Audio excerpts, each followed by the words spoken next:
Bismillahirrahmanirrahim. Dear students, how are you? I hope you'd be fine. This is chapter number 4, extreme weather. हमने इसकी explanation और question answers कर लिए हैं. Now we are heading towards exercise B, where we have to deal with some of the idioms related to weather. As we have read in the chapter, जब हम text पढ़ रहे थे तो उसमें हमारे पास आया था कि यूके के अंदर जो इंग्लिश लैंग्वेज है वो बहुत ज़्यादा वेदर के इडियम से भरी पड़ी है. उसका रीज़न ये है कि वहाँ पर वेदर बहुत ज़्यादा अनप्रडिक्टेबल होता है और कॉन्स्टेंटली चेंज हो रहा होता है. तो यहाँ पर हमारे पास वेदर से रिलेटेड कुछ इडियम्स हैं.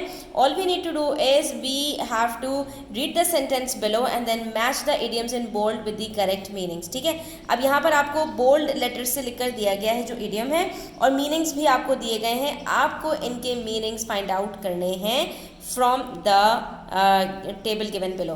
ठीक है, तो स्टार्ट करते हैं. पार्ट ए से दे से that Anna isn't coming with us because she feels a little under the weather. यहाँ पर आपको सेंटेंस से ही समझ में आ रहा होगा कि अंडर द वेदर का मतलब क्या है कि एना क्यों नहीं आ रही हमारे साथ.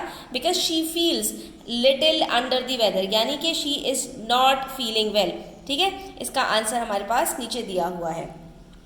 Don't worry about me, I'm as right as rain after my knee operation. ठीक है, knee operation के बाद I am as right as rain. इसका मतलब क्या है? To feel fine and healthy. ठीक है, इसका मतलब क्या है? To feel fine and healthy. आपके पास सारे जो है वो पेज नंबर 53 के ऊपर आंसर्स लिखे हुए हैं. पेज नंबर 53 और 54 पे जैसे अभी हमारे पास नंबर ए जो था उसका मीनिंग नंबर 2 है, तो इसी तरह से आपने इसको मैच कर लेना है. ठीक है, मैं आपको सिर्फ मीनिंग्स बता रही हूँ. Next we have part C. He has his head in the clouds. If he seriously thinks he is going to get an award today. ठीक है, उसका सर जो है वो बादलों में होगा यानी आसमानों में होगा. तो इसका मतलब क्या है? To be out of touch of reality, यानी to have ideas that may not be sensible or practical, यानी ऐसी ख्याली दुनिया में रहना जो हकीकत से करीब ना हो. He has his head in the clouds. If he seriously thinks he is going to get an award today, अगर वो वाकई ये बात सोच रहा है कि उसको आज अवार्ड मिलने वाला है तो वो सिर्फ जो है ऐसी बातें कर रहा है खाम ख्याली वाली जिसका हकीकत से कोई ताल्लुक नहीं है, क्योंकि अवार्ड जीतने के लिए मेहनत करनी पड़ती है और उसने मेहनत नहीं की होगी. ठीक है, तो यानी ऐसी ख्याली बातें करने को हम कहते हैं. Then part D, I thought my cake would win the bake off until Joe turned up with a triple chocolate Gatwick and stole my thunder. तो stole my thunder का मतलब क्या होता है? When someone takes attention away from someone else. ठीक है, जब आप किसी एक चीज़ की तरफ से जो है अटेंशन को दूसरी तरफ डाइवर्ट करने की कोशिश कर रहे हो तो इसका मतलब क्या होता है? स्टोल माई थंडर, मेरे तूफान को छीन लेना. तो स्टोल माई थंडर कोई जो है वो तूफान को नहीं छीन सकता ना. इसका मतलब क्या है कि एक तरफ से दूसरी तरफ तवज्जो मबजूल कराना. यानी I thought my cake would win the bake off until Joe turned up with a triple chocolate Gatwick and stole my thunder. यानी कि मैं ये समझ रहा था कि शायद मेरा केक आज विनर हो जाएगा, मैं आज विनर होऊंगा, लेकिन जब जो आया और उसने अपना ट्रिपल चॉकलेट गेटविक्स दिखाया तो जो है वो मेरी तरफ से सबकी तवज्जो उसकी तरफ चली गई. I am snowed under. Snowed under का मतलब क्या होता है students? To have so much to do that you are having trouble doing it all.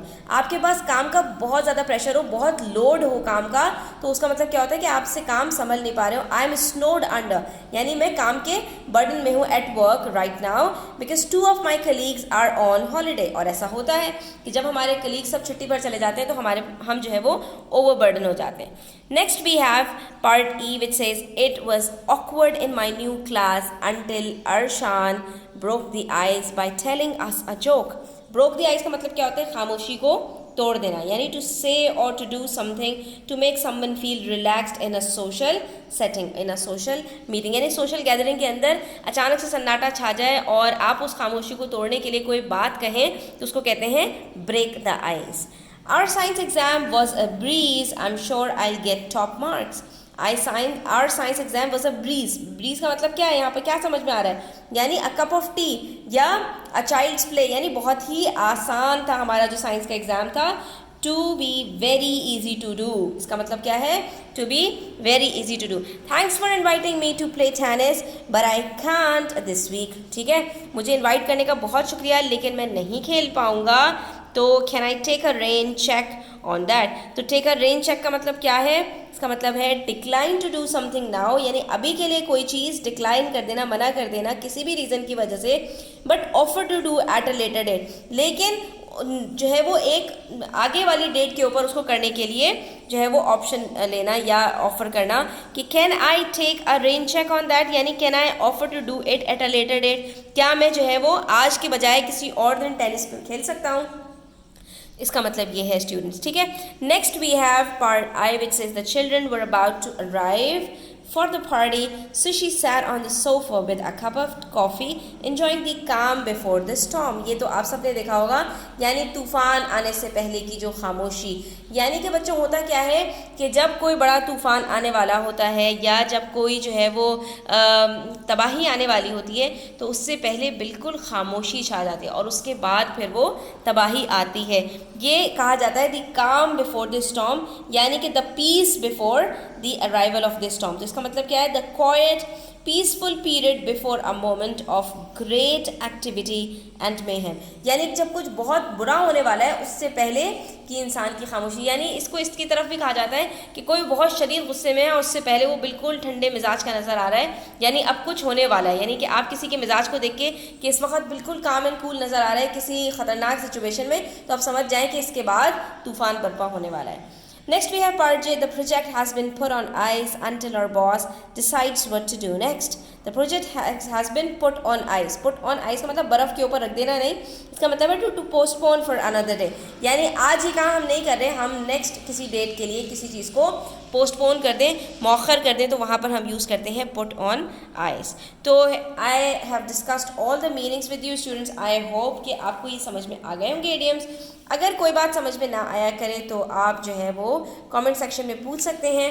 यहाँ पर आप देख सकते हैं कि ये सारे मीनिंग्स आपके पास लिखे हुए हैं। All you need to do is, आपने सिर्फ अब मैचिंग वाला काम करना है, ठीक है। इंशाल्लाह हम नेक्स्ट वीडियो के अंदर क्वेश्चन नंबर 2 और 3 को भी इंशाल्लाह डिस्कस करेंगे।